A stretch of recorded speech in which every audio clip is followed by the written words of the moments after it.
What is up, guys? Kempo back here. It's been a while since I've done a video. December was absolutely crazy. A lot going on during that time, as I've said before. And this has kind of been a bit overdue because, first of all, it was a little bit busy during the first week of January. Then I got sick over the weekend just then. So I've been wanting to do this for a while. But I did a little experiment last year where I wrote down everything that I watched. Everything, like from what I watched to what I read, TV shows, movies. I wrote down every single thing new that I had written down, watched. So it's actually kind of like I got it all documented down in my notebook and everything. Kind of felt a bit prisky about it, a bit of a douche, but look, it was something I wanted to give it a go. I wanted to just see how much what we actually watch over a span of a year, and to actually see what it's like. Because I feel like when you watch all the critics and everything, they watch a lot. Like, you see them at the end of the day, they watch a lot, and you don't really realize how much they watch. And I'm not even a critic, and yet I look at my list, and it's absolutely massive. So what I did today, instead of writing the top 10 my favorite things of the whole year, I actually wrote down my favorite 2 things per month that I watched or read. I can't find my January one, which is weird, but I remember my favorite things in January. So I had watched and read about 10 different things. But I wrote down Dune Messiah was my favorite thing that I had watched or read. It's the book by Frank Herbert. And I was really getting into Dune late last year, early this year, to get me really hyped up for Dune Part 2. So I actually had read the first book the year before, and Dune Messiah in January, and I was like, oh my god, this series is incredible. And I watched a lot of YouTube videos leading up to the movie, and so I got the whole story grasped in my head. I might eventually read the rest of the books one day, but I really was more focused on Paul's story, which is fantastic. But Dune Messiah, it is the sci-fi series. It's absolutely incredible, philosophical, creative. The book is written brilliantly. I kept saying to my partner, look, it's like Shakespeare and acid. Reading it was crazy. I was just sitting there going, couldn't understand. The same with the first book. Didn't understand what's going on for the first 50 to 70 pages, but after that, you start understanding how it's written and how the story is, at least for the most part. And then I'm missing February as well, but I think February is where I read a lot of comics. I'm thinking there was what was that? I think it was X-Men, a lot of X-Men that I really got into. So last year I was trying to really just smash as much content as possible, just see what I could do, give or take. And I got March here, and I read a lot of comic books in March as well. I watched Bad Batch Season 3, finished that. That was absolutely incredible. I loved Bad Batch. I like those animated shows that Disney put out. I think they're all brilliant. Clone Wars, Rebels, all those two, are the ones to watch. They're amazing. Tales of the Jedi. But Bad Batch Season 3 was a brilliant way to finish the Star Wars animated show. Almost a nice little bow on top. And the Iron Claw, I know it didn't come out last year, but that's what I watched. And it was actually really good. It was really good. I actually, brilliant story. I don't watch wrestling, but as a kid I did. But I love listening to the stories, how dedicated these athletes are. On to April. I've watched it actually quite a lot. But the 2 things I really liked was DC's Crisis Infinite Earths, the movie, the animated movies that came out. Absolutely brilliant. I've seen online what the story was for Infinite Crisis. I'm still going to get around to it. It's on my hit list. But watching these animated series the movies was absolutely incredible, and how they tied it into the other movies that came out, which was a massive, major surprise, which I loved. The voice actors were incredible. The story was just so intricate and well put together. The animated style was brilliant. I love this twists and turns. It was absolutely amazing. And what also I read that in April was Teenage Mutant Ninja Turtles: The Last Ronin. I know it didn't come out last year, but that's what I read, and oh my god, it was. I watched a lot of Teenage Mutant Ninja Turtles growing up, and I hadn't read too much of the comic books, but everyone said this is the one to read. I read it, and oh my god, brilliant. So I love the first part of the story. You don't even know which turtle you're watching until one point. I understand how gruesome and dark this story is, how tragic the story is. It's a bittersweet ending, but absolutely brilliant. All these ones I gave about 9 or 10 out of 10. Okay, in May, there was a lot I'd put on here. I don't even know if I might have missed this one when it came to deciding which one. No, Shogun. I finished watching Shogun in May. The show that actually got absolute brilliant ratings, TV series rating. It got awards. It's the samurais fighting in Japan back in the late 1700s, I think, 1700s period, or I think it was roughly around that time. And it's when the British discover, the Portuguese and British discover the place. It's a time of when there was a peace, but now it's going to be a war. But what I find is so brilliant is how it feels like Game of Thrones. It's smart, it's brilliant. There's so many moving pieces. Every character has a hidden agenda. They're all using each other. It's absolutely amazing. If you can get past the subtitles every now and then, you'll love it.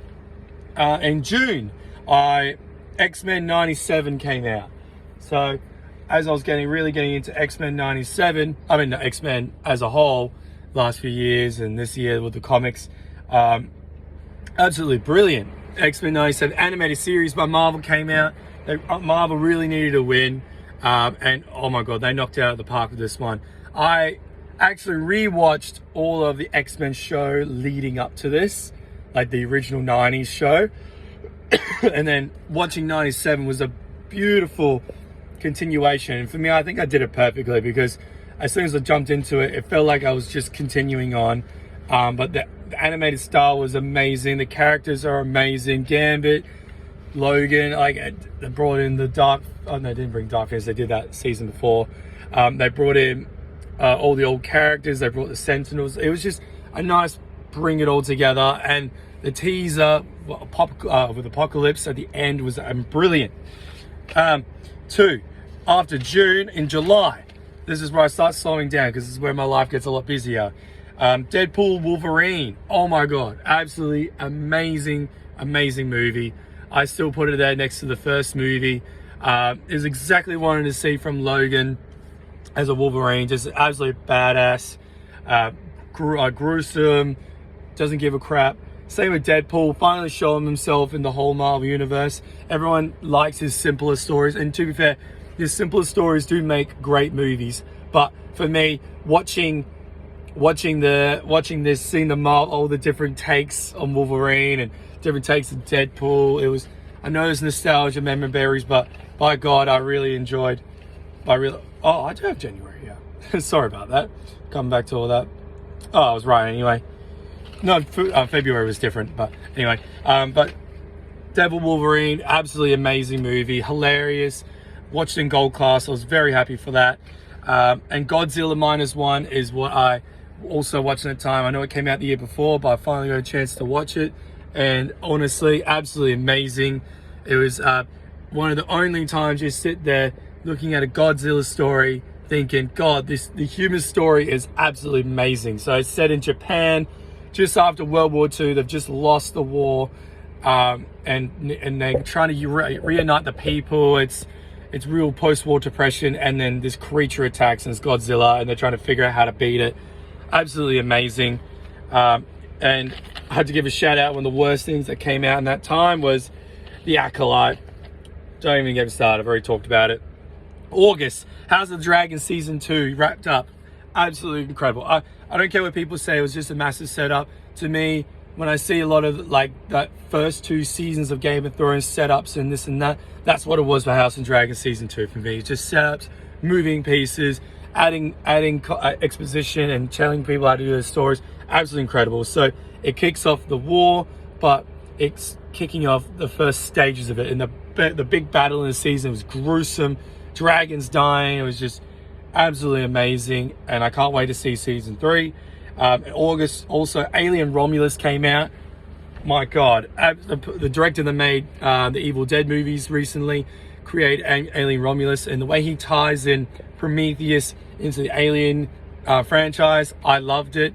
I loved the nostalgia throwbacks. I loved the Alien. I loved the feeling of the first movie, but in the modern setting. Brilliant. September, I read Silver Surfer Thanos Quest was my favorite thing during that time. I actually didn't watch a lot of movies. I read more in this month. But Silver Surfer Thanos Quest, the Epic Collection. I finally got to see Thanos in comic form at his smartest and how he got the Infinity Gems.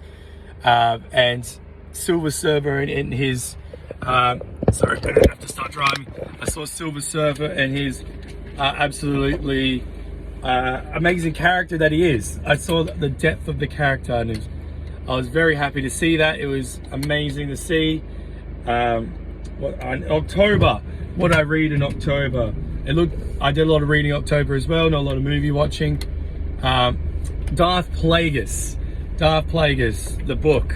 Oh my God. So after watching The Acolyte and all this stuff came out a couple months before, I thought, I want to get Darth Plagueis, and I ordered it online, and it finally came. And oh my God, it was absolutely incredible. Sorry, it's giving it away. Darth Plagueis came out, and to me, came out. And I'm sitting there reading this whole time, going, why the hell did they not go with this source material? I know it's Legends, but why the hell did they not at least attempt to do something like that? It feels like Game of Thrones, but you're only seeing the bad guy's point of view. You're seeing the back episode of Phantom Menace through Plagueis, and just the depth of that character and what he achieves, and seeing the Sith and really digesting what they are, why they do what they do, seeing how Palpatine became evil, and it's brilliant. And I just sit there going, in movie form this would have been, or TV show form, amazing done right. I know I'm being naughty here. And I also started reading the Absolute series.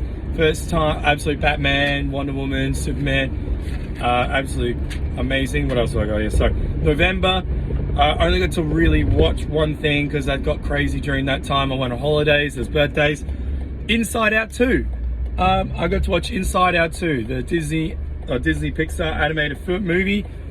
I loved it. It was actually really good. I just love the depth it shows of human emotions. It's a good way to teach kids and adults how to regulate emotions and understand who we are and why we feel certain things. But it's quite funny, it's charismatic, and it's a good story.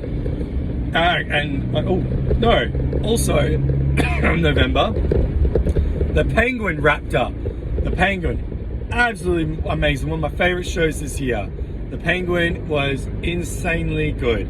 Colin Farrell continuing the villainous Penguin, but teasing you that he's actually not that bad. But as you get in towards the end of the series, you just see how manipulative he is, how dark he is, how sociopath he is, and how absolutely evil he is. And by the end of the show, it is a brilliant setup for the next Batman movie, having the Penguin up there as one of the big baddies.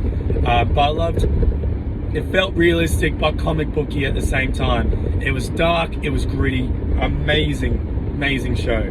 In December, I only got to read one thing and watch I only got to read one new thing, and that was Dark Knights of Steel Volume 2. I had previously read Volume 1, so I did a review for Volume 2. Great comic book series. I love these Elseworld DC stories. I feel like they do them so brilliantly. It's a continuation of the medieval Game of Thrones DC universe, and in the first volume you saw the pieces set up for this massive war. Volume 2 sees who pulled the strings and how they fight back, and I thought it was absolutely brilliant. The character depth, how they weave the characters in, and even at the very end they do these little mini stories at the end of the characters growing up and more characters getting stuff. And I just found that part the best part, is how they wove the DC characters into this universe so brilliantly, so effortlessly, and you just sitting there going, this is perfect, amazing. So those are the main things I highlight at. But one quick thing, in February, Dune Part 2, that was what came out. Dune Part 2, because I read Dune Messiah in January. Dune Part 2 came out, and I was in love with how Frank Herbert interpreted the book. I'm not sorry, Frank Herbert, the director, I forgot his name, the French fella. He interpreted the book and how he changed the ending and changed certain things, but it actually works better, I thought, especially in the movie format. So I think when I'm sitting here now, it's talking about everything that came out last year. I've got to say, Dune Part 2, Deadpool, Wolverine, and the Penguin were the three things I absolutely loved that came out movie/TV form. Those are the three things that came out last year that I sat there going, oh my God, that these are absolutely incredible. They lived up to the hype, and just cinematic masterpieces, especially Dune Part 2. I still find myself watching scenes from Dune Part 2 and going back to it just because of how brilliant it is. Absolutely incredible it is. I can't tell you what favorite book I read this year. I read all the Lord of the Rings series this year, which, like, as someone who grew up watching the movies and then finally getting a chance to read the books and actually reading the books all the way through. I read The Hobbit years ago, but reading the books and how different the books are compared to the movies, they're almost two different stories. They're almost two different stories, and absolutely brilliant. So, like, I can't tell you my favorite book I read this year. I read a lot of books, a lot of comics, so I can't tell you what my favorite one was, but those three movies and /TV show that I watched, amazing.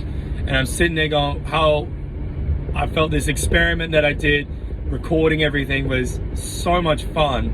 It did get tiresome at times when I'm trying to think of how to rate this thing instead of just enjoying it. It made me think of how critics felt, how critics feel, like always watching stuff, even stuff they don't like. So I'm feeling feeling how a little bit of a life of that, like a snippet of how that feels.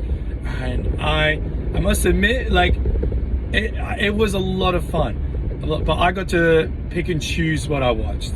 I can only imagine with their job, they have to watch everything they don't want to watch. So it was a fun experiment. If you've never done it, start it now. Like, it's honestly, just write everything you watch or read that you hadn't watched or read before, and record it and write a little snippet. I wrote what it was, a rating out of 10, what it was, like what format it was, and just a couple of words, just saying like brilliant or character development, just those little things. It was a nice little look back at the year, and just, it's a good way to review, not just moving on all the time forward looking. It's a good way to look back and see what you watched, how you felt, unlock those memories of that time. So I might try to keep doing that, or have a sense of doing that, or look back, just I don't know, see how it goes.